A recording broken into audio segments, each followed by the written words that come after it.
तुम्ही म्हणताय ध्रुवीकरण केलं जातं, मुख्य मुंबईतून मराठी माणसाला भीती दाखवली जाते आहे की त्याला संपवलं जाईल, दिल्लीचा मुंबईवर डोळा आहे सांगितलं जातं, इस्लाम खत्रेचं सांगितलं जातं. तुमच्यावर त्यांचा आक्षेप आहे की तुम्ही सातत्याने हिंदू खत्रे में म्हणून वापर करतात म्हणून, आणि तुम्ही हिंदूंना अशा स्वरूपात ध्रुवीकरण करतात. मग त्याचं काय उत्तर असेल? कोण? शिवसेना म्हणते, ठाकरेंची शिवसेना म्हणते. आता अशा पद्धतीचं शब्दप्रयोग म्हणजे ते जेव्हा भारतीय जनता पार्टीसोबत युती करत होते तेव्हा असा कुठलाही शब्दप्रयोग तेव्हा करत नव्हते. आता बोलभाषेमध्ये किती बदल पडलेला आहे. दुसरं, त्यांनी म्हटलं होतं, तुम्हाला जर आठवत असेल तर, देव देश आणि धर्मासाठी आम्ही युती करत आहोत म्हटलं होतं. तो शब्द आपण आठवा. मग जेव्हा युती ही देवदेश आणि धर्मासाठी झाली होती, मग युती तुटून महाविकास आघाडी कशासाठी झाली? म्हणजे दानव, विदेश आणि अधर्मासाठी झाली का?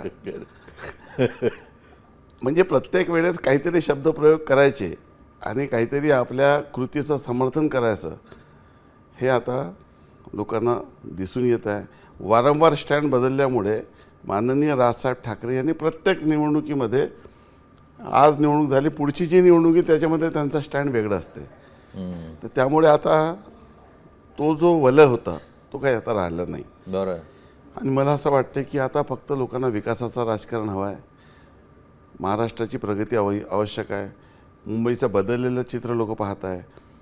कोस्टल रोड्स, जे काही वेगवेगळे फ्लायओव्हर्स, यातून जे मुंबईच्या लोकांना दिलासा मिळालेला आहे, अंडरग्राऊंड मेट्रो, लोकांना विकास हवा आहे.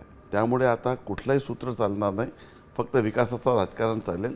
ते या ठिकाणी होतं. चला, तुम्ही विकासाचं राजकारण म्हणतायत. भाजपच्या कार्यकाळामध्ये मोठ्या प्रमाणावर इन्फ्रास्ट्रक्चर डेव्हलप झालं, हे कुणीही नाकारू शकत नाही.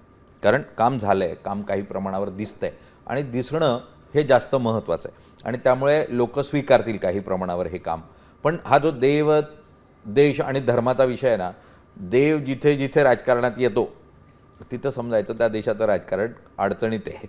कारण ख्रिश्चनांचा चर्च राजकारणात आला की मग तिथलं राजकारण खराब होतं. मंदिर राजकारणात आलं की तिथे होतो, मस्जिद आली की तिथे होते. त्यामुळे मंदिर, मस्जिद, देव याला मध्ये आणू नका. मतदान तुम्हाला जे योग्य वाटेल त्याच माणसाला करा.